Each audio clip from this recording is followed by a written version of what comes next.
All right, what to look for on an olive oil label.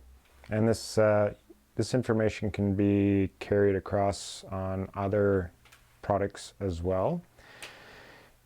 You can start with, I guess, the origin of the product, which is sort of the tricky part because the way they word things and the terminology they use can be fairly deceptive. But for Italian products, made in Italy is the strongest, most important words to look for on a label. There's also product of Italy, which is, as far as I know, it's pretty well the equivalent, but made in Italy is like what's heavily promoted even by the Italian government. So avoid products that say imported from Italy, packed in Italy, bottled in Italy, Italy's favorite brand, because those all mean various things and do not mean made in Italy. I would say the most important piece of information on any product would be the family name or the producer's personal name. And what this means is that the guy or family or girl stands behind their product, obviously, because they're putting their name on it. But it also means that they're taking personal and legal responsibility for the contents of that product. So family name, and you'll see this in different forms. I don't know if it's an Italian product still with Italian labels. Azienda agricola is a word used that means it's from the family farm. So on our label we've converted to, translated to English. So you have the Fazzari family farm, which means we're growing the products that we're transforming into the oil, which are the olives, of course. You have on the front of the labels also you'll see extra virgin, which of course needs to be there, and it's the grade of the oil. Extra virgin, virgin is what you'll see on our labels. And then to the back of the label you have a bunch of different information as well, which we'd like to even put more on there, but you have the olive varietals. So what that means, and we'll always like to make the comparison to wine. There's wine drinkers out there that are going to look for certain grape varietals because that's going to tell you a lot about the wine and the style and the flavor and the depth and the color and the body.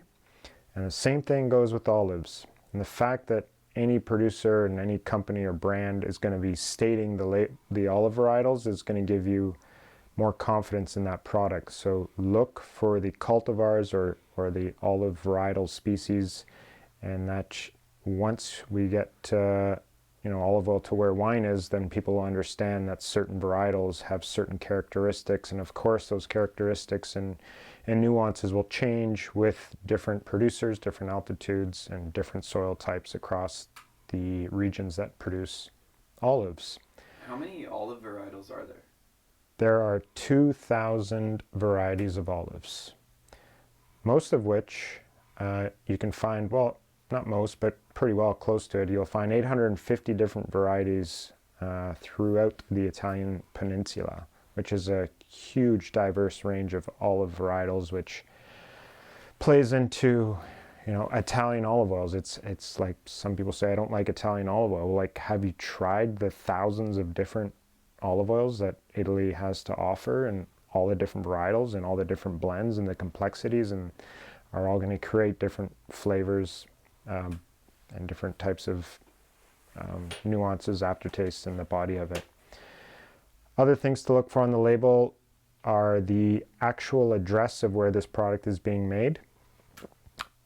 You want a specific location because again it's going to tell you about the area, the region, the terroir, and it's just giving you more information that you can use to help decipher what it is that you're actually getting. So if the label is going to tell you the family who's producing it, the address of where they're producing it, in most cases, most of these families producing olive oil actually live there in their sort of communal compounds.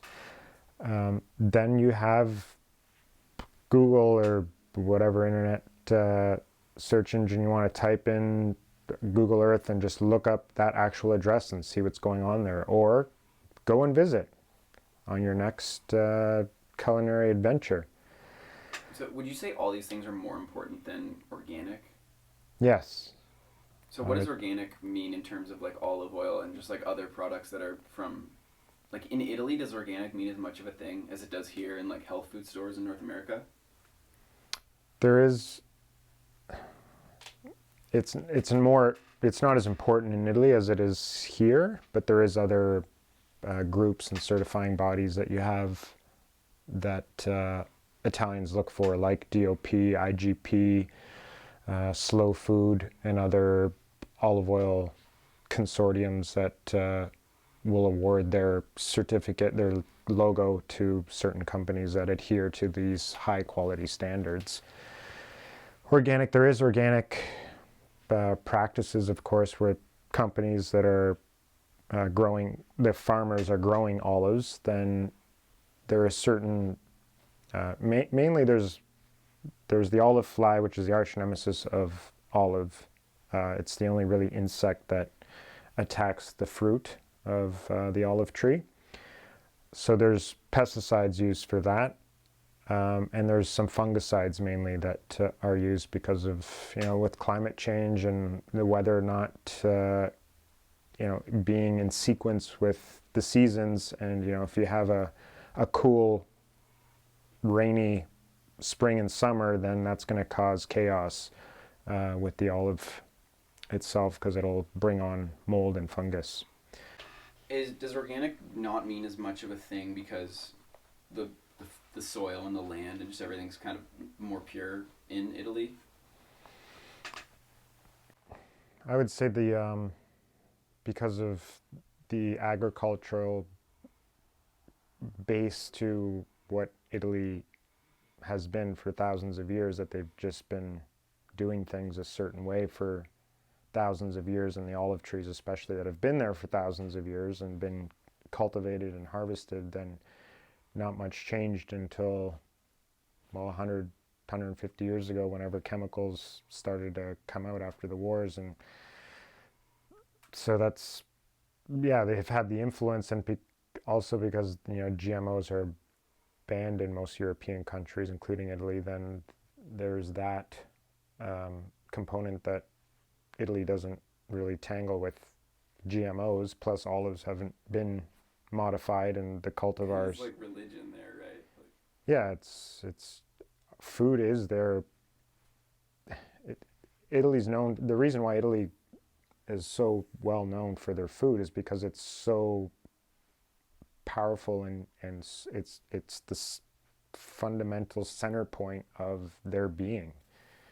And especially, I mean, I'm more familiar with the South, but everything they do is revolving around food. So when it comes to, what about soccer?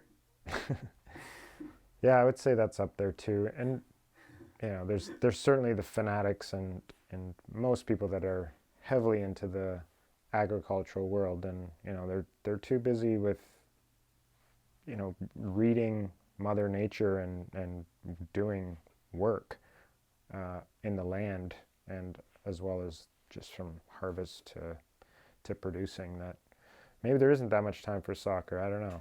I'm not a huge soccer fan because there's too many other things that I feel that are. You're gonna upset people.